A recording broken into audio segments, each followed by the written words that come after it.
Hey, welcome back to Well, That's Interesting, the I Knew It All Along edition. Today is episode 178. Let's talk vibes. Literally, human cells have a resonant frequency, and there's more than one way to make a black hole. My friends, I am going to go out on a limb here and guess that at some point, or even a few times in your life, you've, air quotes, felt something resonating from a person or even a room. Maybe it felt great, or maybe it felt like a blaring fire alarm telling you to nope the fuck out of that situation. Colloquially, the term we use is vibes, and this sixth sense is a controversial one. From paranormal to instincts to full-on bullshit, it seems like everyone has an opinion on what it could be, if it really exists at all. Well, hold on to your vibrating cheeks. A study published in the journal American Physical Society back in early December of 2023 has shown at least one kind of human cell does give off a frequency. In the first half of the show, who discovered this? Through what process, with what teeny tiny extraordinary equipment, and which human tissue they found popping off? At what rate?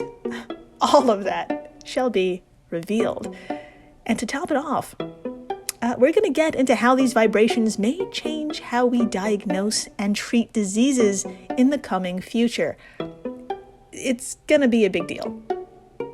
Then after the break, from unfathomably microscopic to the unfathomable heft of the universe, yes, my friends, we're going to have to do this once more. We need to talk about a record-breaking black hole that is, say it with me now, changing the way we look at holes. Yes, you knew a black hole was coming, y'all. We do this at least once a month, and you can thank the heroes and super nerds in the fields of astronomy and astrophysics for all the mind-bending truths they've been revealing lately, including astronomers Priyamvada Natarajan at Yale and Akos Bogdan at Harvard and the Smithsonian, who used the 1-2 punch of NASA's Chandra X-ray Observatory and the James Webb Telescope to find a black hole so young and massive it's impossible that it was born from a star. I'm talking about one that formed just a few million years after the Big Bang. Now, how they found it exactly, how it snapped into existence, and the number bombs they've dropped on us will leave you a twitching puddle. Things are just too big and too small to comprehend today. Oh, and hi, I'm Jill Chacha, and if this is your first time listening, welcome to the flock, my infinite business goose. To begin, I'm going to need you to brush up on your Espanol and slap on some sunscreen because we're heading on over to the Spanish National Research Council, or the CSIS, in Madrid. Here's a few fun facts about the CSIS. It's the largest public institution dedicated to research in Spain and the third largest in Europe. And according to their website, csis.es, this firebomb of a research institute has its own, quote, special legal status, its own assets and treasury, functional and managerial autonomy, full legal capacity, and of unlimited duration. End quote. Jesus. Hot damn. It's no wonder then Javier Tamayo, lead author of the paper we're about to shimmy into, had no second thoughts about investigating a topic that's equal parts taboo and hardly ever been touched upon.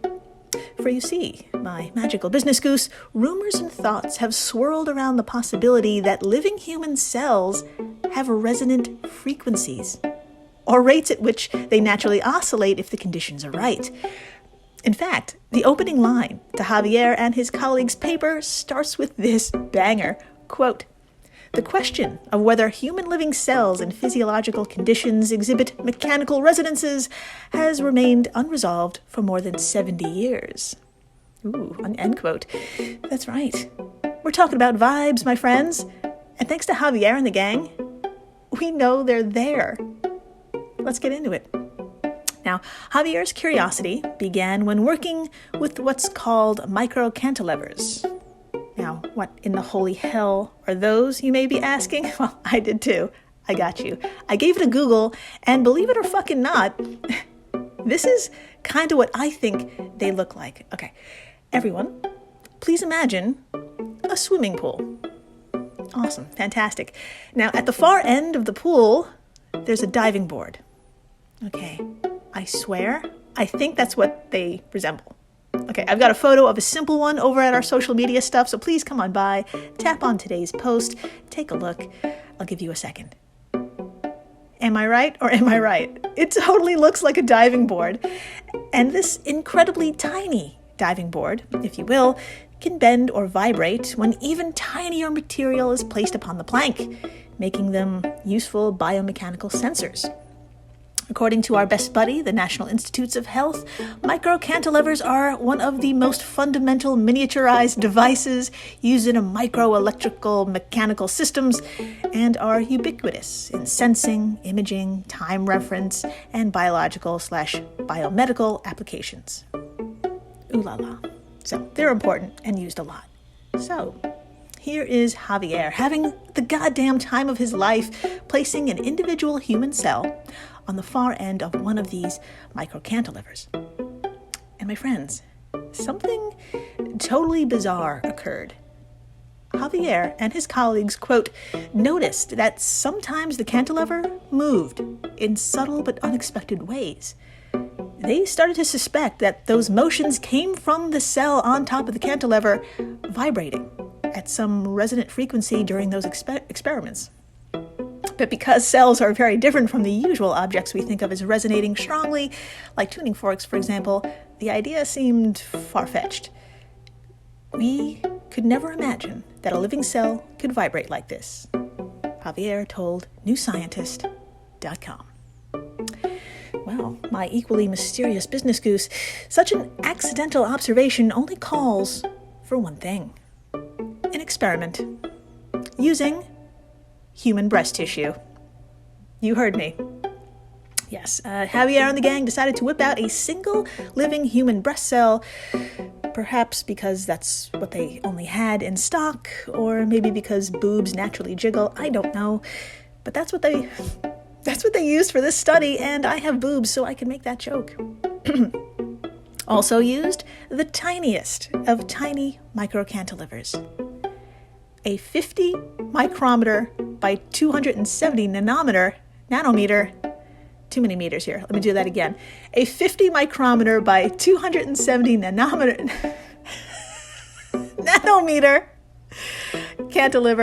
cantilever made out of silicon and gold. Okay, just how tiny is this exactly? And why the fuck gold, you may be asking. Okay, good question. Let's get to it. For context, the average diameter of a human hair can vary between 17 micrometers to 181 micrometers. So this cantilever that was used in this experiment, it was somewhere in between that. And as for its width, 1 nanometer is a billionth of a meter. To put this into context, a sheet of paper, for example, a sheet of paper is about 100,000 nanometers thick. This microcantilever is 270. It hardly exists. So, as for the fancy bling, there's a purpose.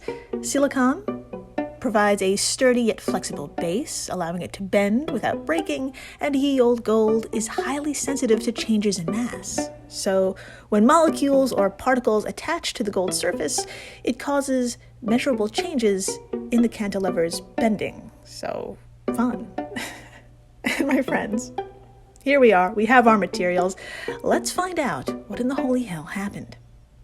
Over many repeated experiments of picking up and placing boob cells on this microcantilever, quote, they discovered that not only did the process of picking up the cells cause them to vibrate, but their vibration in turn caused the microcantilever to vibrate, indicating that the cells had resonant frequencies. I know, it's wild. The researchers estimated one of these ranges to be between 10 and 30 kilohertz, and the other between 150 and 180 kilohertz. End quote from the fantastically named Holly Large of IFL Science. So there you have it, my shifty business goose. Human cells can give off vibes. But I know what you're thinking. Wait a minute. That range between 10 and 30 kilohertz, that sounds really familiar. Didn't we cover that before? Ah, God. Thank God you're here. You are on the right track. Just at the other end of it. 2 weeks ago, in the second half of episode 176, I'm doing great today. In the second half of episode 176, extracting audio from a digital photograph, and when a scientist investigated his own haunting, we learned that a researcher who went by the initials VT was having a shitty time at the office, not only because he was at the office, but a wonky fan was producing a 19 hertz sound wave. This falls into the range of infrasound, where the rate of vibration is too low for us to hear, but it definitely affects the human body. If you haven't had a listen to episode 176, I won't spoil those details. I'll only say it's fucked up. As for that 10 to 30 kilohertz range, that's right on the border between audible and ultrasound, where the rate of vibration is too high for us to hear. According to the large, if you happen to be in the quietest room in the world, this means that theoretically, it's possible to hear ourselves. And she's referring to the chamber at Orfield Laboratories in Minneapolis, which holds the current Guinness World Record for the quietest place on Earth. This room is so terrifying, quote, that no one has been able to stay in longer for 45 minutes. You'll hear your heart beating. Sometimes you could hear your lungs, hear your stomach gurgling loudly. In the anechoic chamber, you become the sound. End quote. From Laura Simmons of IFL Science. Well, maybe, just maybe we don't need that room. If infrasound can be picked up by the human body, maybe somehow this nearly audible, bordering on ultrasound can be picked up too. Somehow, somewhere within us. We may get studies on that. But in the meantime, thanks to Javier and the gang, scientists are now focusing on using these vibes to detect and treat disease. John Allen, associate professor in the Department of Mechanical Engineering at the University of Hawaii at Manoa, told New Scientist, that if we could detect, I'm just really excited about this, if we could detect certain changes in the resonant frequency of cells, this can alert us to certain diseases. Holy shit! Young Feng Zhao at Peking University in China was also reached for comment. They believe this could pave the way for using cells' frequencies as treatment, selectively destroying diseased cells with sound waves. Unbelievable. My friends, my chill business goose, definitely watch this space. A deep dive into vibes is probably on the way. After the break, we're moving on from the infinitesimal to the seemingly infinite. That's right, my friends, we are hurling ourselves into the deepest and earliest regions of our universe. And you know what's there? Holes. Always holes. We're going to talk about one particular hole, specifically its size, age, and how it confirmed there is a whole other way to make black holes. It's kind of a big deal. Stay tuned. Strange by Nature, your guide to the strange, weird, unbelievable, and improbable wonders of the natural world. They make the sound by vigorously rubbing their penis on their abdomen. Oh, yeah. Oh, my gosh. Then at night, they come out and crawl around your face and mate with each other. Oh. But Sorry, get this. I would like to sleep tonight. As naturalists, let's face it, we find something dead, we go and we poke it with a stick. I did that with the deer like 3 weeks ago. As you do. Rachel, no. You weren't paying attention. Blood and mucus. Oh, right. Sorry. All right, this episode is going off the rails. This is the quality content people come here for. Strange by Nature podcast was chosen as one of the best science podcasts of 2021. Come join the fun wherever you find your podcasts. Hello, everyone. You may recognize me as Gabby from the History of Everything podcast. And my name is Brenna, and you don't recognize me from anything yet. Together, we're two scientists who explore all of the weird little questions and conspiracies of the universe in our new podcast, Mystery of Everything. Everything has an explanation. We hope. But that is what we're here to figure out. We will dive into the science behind many popular conspiracy theories, such as vaccines causing autism, flat earth theory, and was the moon landing fake? And if so, why the heck would anyone even do that? But it's not just conspiracies. There's a lot of cool mysteries that we will attempt to use science to explain, such as near-death experiences, what made the Vikings go berserk, and can I control my co-host with MK Ultra? Wait, what? Anyway, make sure to check out the Mischief Everything podcast everywhere where you find your podcasts. When Johann Rall received the letter on Christmas Day 1776, he put it away to read later. Maybe he thought it was a season's greeting and wanted to save it for the fireside. But what it actually was a warning, delivered to the Hessian colonel, letting him know that General George Washington was crossing the Delaware and would soon attack his forces. The next day, when Rall lost the Battle of Trenton and died from 2 colonial Boxing Day musket balls, the letter was found, unopened, in his vest pocket. As someone with 15,000 unread emails in his inbox, I feel like there's a lesson there. Oh well, this is The Constant, a history of getting things wrong. I'm Mark Chrysler. Every episode, we look at the bad ideas, mistakes, and accidents that misshaped our world. Find us at constantpodcast.com or wherever you get your podcasts.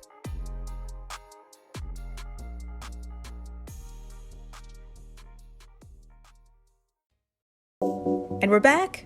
We are so back. And my friends, I'm going to start this half of the show by asking you a question I know you're going to nail. How does a black hole form? I'll give you a sec.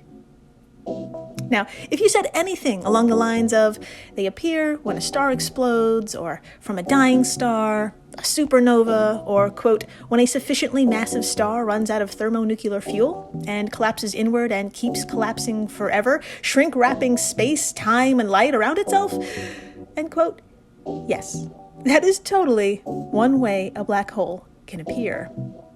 That quote was from Dennis Overby at the New York Times, and I'll say that very last part again. That's one way a black hole can appear. We now know of another way, and it's just as fucking crazy. Let's get into it. In fact, you know what? I'm not even going to bury the lead. I'm going to drop this discovery on you right fucking here and now. Okay, last year, astronomers took a very in-depth gander at a powerful quasar named UHZ-1. Now, hold up. I'm going to back up. What the fuck is a quasar exactly, you may be asking? Good, I'm glad you did. According to esahubble.org, most astronomers believe that quasars, radio galaxies, and the centers of so-called active galaxies are different views of more or less the same phenomenon, a black hole with energetic jets beaming out from two sides. When a beam is directed towards us, we see the bright lighthouse of a quasar. End quote. So, my galactic business goose, this here UHZ-1 is a black hole with a lot happening at either end. And if you'd like a visual, I've got you covered. Just come on by our social media stuffs and tap on today's post. Voila. Inspirational. Now, not only does that make UHZ-1 special, but it's a monstrous black hole. 40 million times as massive as the sun, and it formed 13.2 billion years ago when the universe wasn't even 500 million years old. Now, if that sounds like this thing is ridiculously big and it got real big ridiculously fast, you're ridiculously right. The star math isn't mathing. As Dennis Overby put it, quote, that isn't enough time to allow black holes created by the first generation of stars, starting out at 10 to 100 solar masses, to grow so big, end quote. The appropriately named Daniel Holes with a Z, a theorist at the University of Chicago who studies black holes, told the New York Times, it is simply too big, too early. It's like looking in at a kindergarten classroom, and there, among all the 5-year-olds, is one that is 150 pounds and or 6 feet tall. End quote.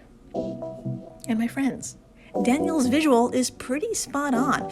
This black hole makes up 10% of UHZ-1's galactic mass.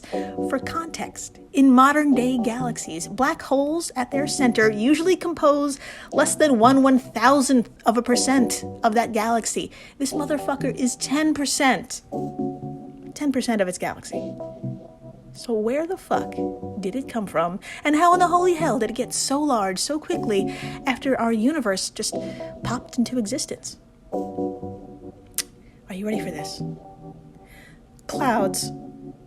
Yes, you fucking heard me. Clouds, bitch.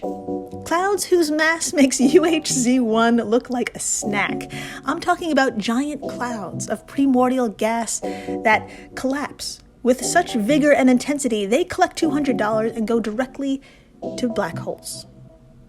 And we know this thanks to Priyamvada Natarajan, an astronomer at Yale, and her colleagues. They believe, quote, that in UHZ-1 they discovered a new celestial species, which they call an overmassive black hole galaxy, or an OBG. I just think of notorious OBG, but in essence, an OBG is a young galaxy anchored by a black hole that became too big too fast. The discovery of this precocious quasar could help astronomers solve a related puzzle that has tantalized them for decades. Nearly every galaxy visible in the modern universe seems to harbor at its center a supermassive black hole millions or billions of times as massive as the sun. Where did those monsters come from? Could ordinary black holes have grown so large so fast? End quote. From the New York Times. So, my celestial business goose, they could have come from clouds. Yeah, it's fucking poetic and I can't stand it. Now, if you're wondering how in the holy hell Priyamvada and the gang made this discovery, hold on to your gaseous cheeks. This involves an all-star lineup of telescopes and the fabric of space itself. Get ready. My friends, I'm sure you've heard of a little thing called the James Webb Space Telescope, launched just over 2 years ago. Its 21-foot diameter mirror is record-breaking in size, and it has revealed equally record-breaking things. Needless to say, it is in hot demand, and on its to-do list, on its very long to-do list, was investigating a massive cluster of galaxies in the constellation Sculptor, just a wee 3.5 billion light-years away. Now, how big is this cluster, you may be asking? Well, its mass is so heavy, the cluster actually bends space, and that bending acts as a gravitational lens, magnifying objects far, far behind it. Wow. Priyamvada had a eureka moment. Using JWST's mirror and its computational power and that cluster, it might be possible to see with extreme precision UHZ-1, which is billions upon billions of light years away. But we're going to need some more help, believe it or not. It's not enough. Priyamvada and the gang asked for time on NASA's Chandra X-ray Observatory. UZH-1 is so goddamn far that it was thought the best glimpse we're going to get might come from X-rays of whatever gravitational lensing might bring into view. Hopefully X-rays spewing from a black hole. And my friends, it worked. It all worked. UHZ-1 came into focus, and with some clickety-clack calculations by Chandra, it was confirmed. Why, yes, this was a quasar powered by a supermassive, overmassive black hole, 40 million times as massive as the sun. And with some clickety-clack calculations by the Webb telescope, it was determined this here hole was 13.2 billion light-years away, making it the most distant and earliest quasar yet found in the universe. Now get this, my starry business goose. Way the fuck back in 2017, Dr. Priyamvada had a theory that collapsing clouds of primordial gas may have birthed black holes more than 10,000 times as massive as the sun. And with this discovery of UHZ-1, existing in all its glory just 500 million years into our universe's existence, it's truly possible that theory is right. A lot of gas formed a hole. Or a very large cloud, if you want to be romantic. Either way, you know the drill. If there's one hole, there's probably more. And they could be bigger. I will let you know. I promise. You know me. I got you. And thank you for listening, rating, subscribing, telling your friends. There are vibes. There are boob vibes. Tell them there's more than one way to make a black hole. It's with clouds or gas. Depends on what angle you want to take. And a quasar-sized hug to the folks over at Airwave Media, the podcast network to which WTI belongs. If you love this show, and you do, you'll love the other podcasts in this family. Oh, and please, stay interesting.